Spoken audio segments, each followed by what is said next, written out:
नमस्कार दोस्तों, आपका इस चैनल पे बहुत बहुत स्वागत है। दोस्तों, यूनाइटेड नेशंस यानी कि संयुक्त राष्ट्र एक अंतर्राष्ट्रीय संगठन है जिसकी स्थापना इस उद्देश्य के साथ की गई थी कि यह अंतर्राष्ट्रीय कानून को सुविधाजनक बनाने में सहयोग, अंतर्राष्ट्रीय सुरक्षा, आर्थिक विकास, सामाजिक प्रगति, मानव अधिकार और विश्व शांति के लिए कार्यरत रहेगा।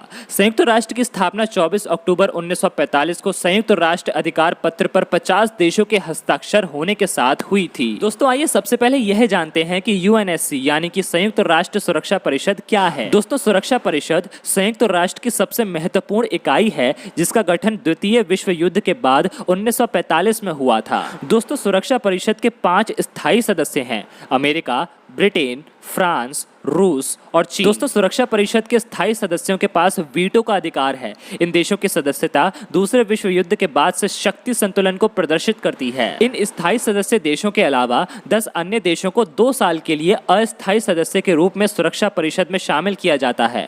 अस्थायी सदस्य देशों को चुनने का उद्देश्य सुरक्षा परिषद में क्षेत्रीय संतुलन कायम करना है।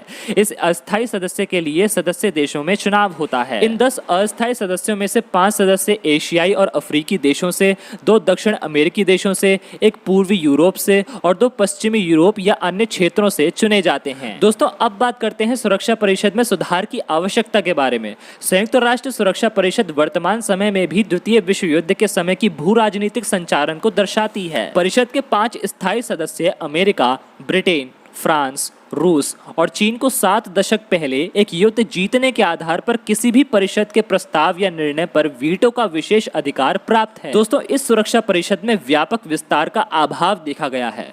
दोस्तों, सुरक्षा परिषद का विस्तार 1963 में 4 गैर स्थायी सदस्यों को इसमें शामिल करने हेतु किया गया था। तब 113 देश संयुक्त राष्ट्र के सदस्य थे, लेकिन आज इनकी संख्या 193 तक बढ़ गई है। फिर भी आज तक इसका विस्तार नहीं किया गया है। दोस्तों, इस अंतर्राष्ट्रीय संगठन में शक्ति संतुलन की अनुचित व्यवस्था का अनुभव किया गया है, क्योंकि परिषद की वर्तमान संचालन कम से कम 50 वर्ष पहले की शक्ति संतुलन की व्यवस्था पर बल देती है। उदाहरण के तौर पर यूरोप, जहां की दुनिया की कुल आबादी का मात्र 5% ही निवास करती है, वहां का परिषद में स्थायी सदस्य के तौर पर सर्वाधिक प्रतिनिधित्व है, जो कि संख्या में 2 है। पहला है ब्रिटेन और दूसरा है फ्रांस। जबकि एशिया जैसे घनी आबादी वाले क्षेत्र में जहां पे चीन और भारत जैसे देश हैं, वहां का प्रतिनिधित्व सिर्फ 1 है, जो कि है चीन। दोस्तों, अन्य कारणों की बात करें तो अफ्रीका का कोई भी देश सुरक्षा परिषद का स्थायी सदस्य नहीं है, जबकि संयुक्त राष्ट्र का 50% से अधिक कार्य अकेले अफ्रीकी देशों से संबंधित है। पीस कीपिंग अभियानों में महत्वपूर्ण भूमिका निभाने के बावजूद मौजूदा सदस्यों द्वारा उन देशों के पक्ष को नजरअंदाज कर दिया जाता है।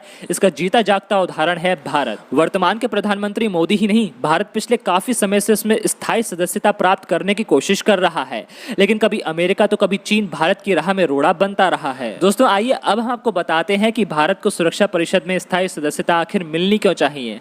दोस्तों, भारत 1.3 बिलियन की आबादी और $1 ट्रिलियन से भी अधिक की अर्थव्यवस्था वाला एक परमाणु शक्ति संपन्न देश है। दूसरा यह है कि यह दुनिया का सबसे बड़ा लोकतंत्र और एशिया की तीसरी सबसे बड़ी अर्थव्यवस्था है। बात करें जनसंख्या, क्षेत्रीय आकार, जीडीपी, आर्थिक क्षमता, संपन्न विरासत और सांस्कृतिक विविधता पर सभी पैमानों पर भारत खरा उतरता है। और दोस्तों, भारत की विदेश नीति ऐतिहासिक रूप से विश्व शांति को बढ़ावा देने वाली रही है। भारत ने कभी किसी राष्ट्र को नुकसान पहुंचाने की कोशिश नहीं की। मुसीबत के समय मित्र राष्ट्र ही नहीं, अपने शत्रु राष्ट्रों की सहायता में भी हमेशा तैयार रहा। तो दोस्तों, ऐसी खबरों को जानने के लिए आप इस चैनल को सब्सक्राइब कर सकते हैं, साथ ही साथ बेल आइकन को प्रेस कर सकते हैं ताकि अगली खबर की नोटिफिकेशन सबसे पहले आपके फोन पर आ जाए।